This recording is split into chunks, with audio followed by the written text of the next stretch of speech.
What is up, Earthnoids and Spacenoids? I am just a simple new type, and in this episode, we're returning to the Delaz conflict in the manga 0083 Rebellion. Last time, the naval review began as Gato started his attack. Kou fought against Kelly, while the Big Rang helped GPO-2 get close enough to fire the nuke. This time, Kou will fight against Gato, and EFF will recoup after the destruction of Konpei Island. Also, Nina finally wakes up, and the old 603rd test evaluation team helps out Gato. So let's get into this.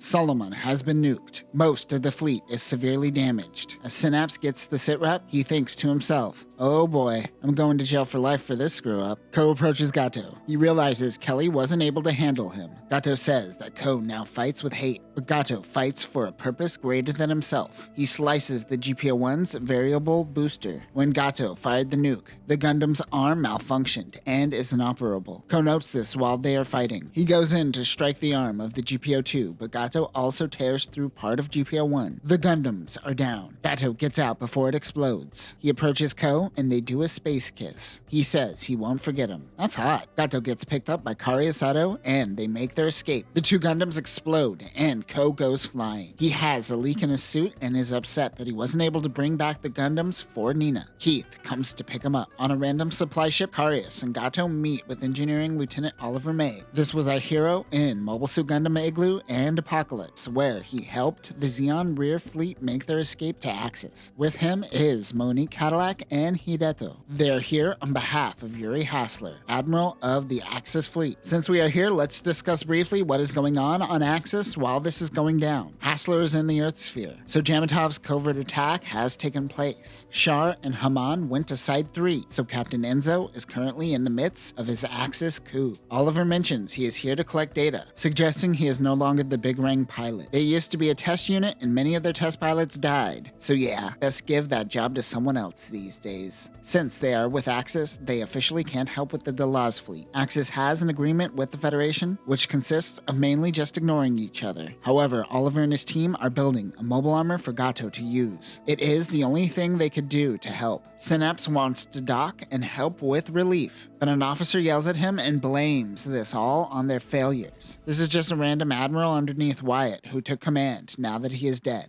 I don't think they name him. He says they are an autonomous search unit, so go search autonomously, and he hangs up. Oh, you are definitely going to be summoned by EFF HQ one day and then never seen again. Kou is in the medbay. They recovered Burning's mobile suit and body. If you ever wondered what they do with found bodies in action, they are placed in storage until they can be offloaded. Moncha is taking this loss the hardest. Kou is losing a lot of blood and they don't have transfusion packs for all the pilots due to an irregularity in resupplies. He has the RH blood type, which is rare. The doctor gives Kou 2 hours before the blood loss becomes critical. In the hangar, a security detail is rounding up prisoners from the battle, one of them being Kelly. Moncha takes files from a security guard and finds that Kelly is the Valwalo pilot. He punches Kelly and pulls a gun on him, but Alpha throws his helmet, knocking the gun out of Kelly's sights. He tells Moncha that a pilot fights in his mobile suit. That is enough to disarm Moncha. Alpha showing once again that he is the best of the three knuckleheads. Too bad his full name is Alpha Bait. Chima meets with Bask. She wants her Chima fleet to be integrated into EFF as an autonomous fleet. They just used up their nukes, so he thinks she doesn't have a card to play. But she claims to have something up her sleeve. Moncha, Alpha, and Chap are talking about Kou's condition and how he needs RH blood. When Moncha was fighting Kelly earlier, he grabbed his dog tags. He remembered seeing that Kelly has the same blood type as Kou. He tells Kelly to give blood, but he refuses until he hears Iraqi's name and realizes that Kou is on this ship. Kelly gives blood to save Kou's life. Meanwhile, the Colony Public Corporation is still in the process of transferring empty colonies to a new side. The ship escorting the colony is called a Quartz. It is a public Colony Corporation vessel and won't be around for long. Men from Chima's fleet intercept the colonies. Bask is informed that the colonies are being hijacked during his meeting with Chima. She says that her cards are now on the table. The Albion crew are also informed of the colony jack. Kelly overhears conversations that they are most likely going to target the moon. He asks the target where and tells him most likely Von Braun. Come on, man, there's like 2 cities, Von Braun and Granada. You think someone's gonna do anything to Amman?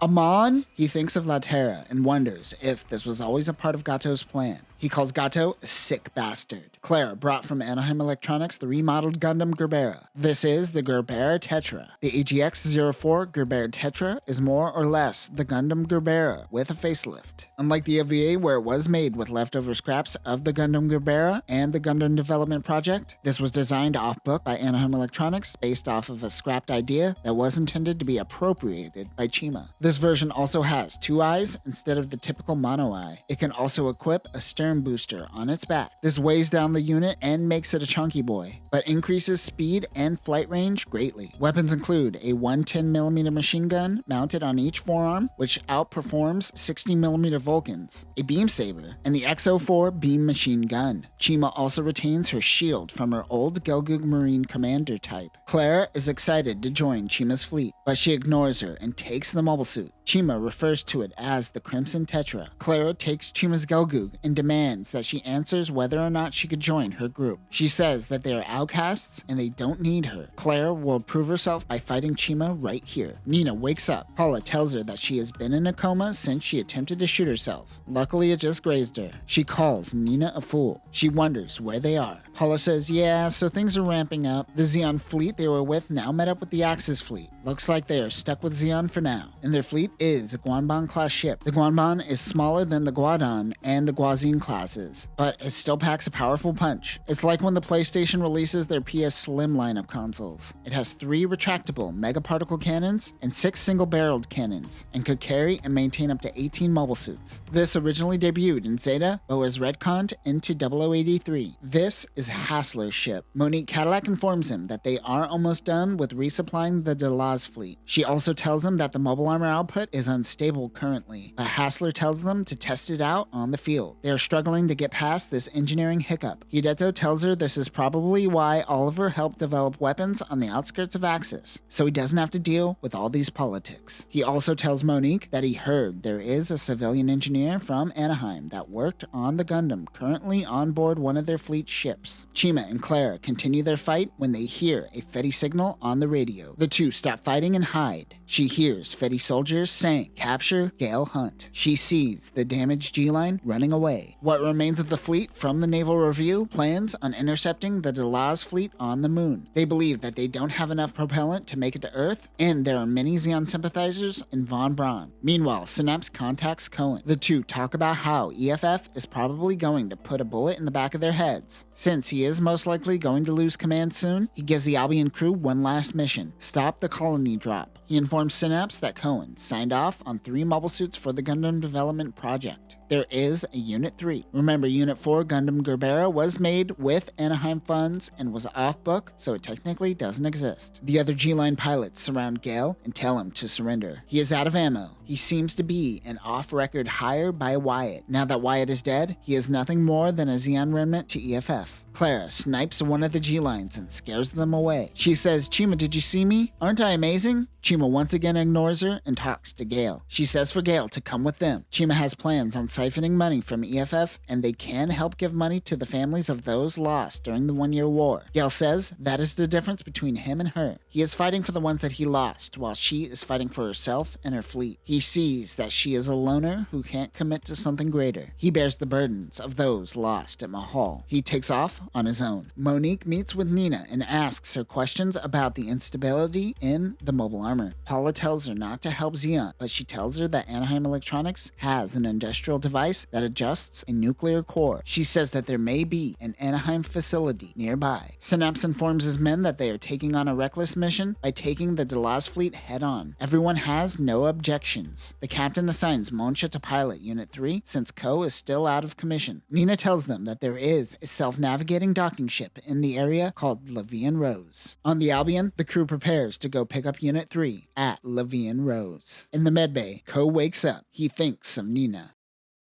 And that will do it for this episode. I love the integration of the old 603rd into the Axis fleet. People hate those Igloo episodes because they are so ugly, but there is some solid storytelling happening. Their involvement with Gato also shows that Axis wasn't completely neutral during this event. Everyone has solid motivation in this story. Kelly's turn and Nina's love for Gato has meaning and weight to it. Next time, both Zeon and the Albion make it to Livian Rose. Nakato shows up and starts being a dick, just like the OVA, and a fight breaks out around the docking ship, and Gato will pilot the New Zeal. New Zeal.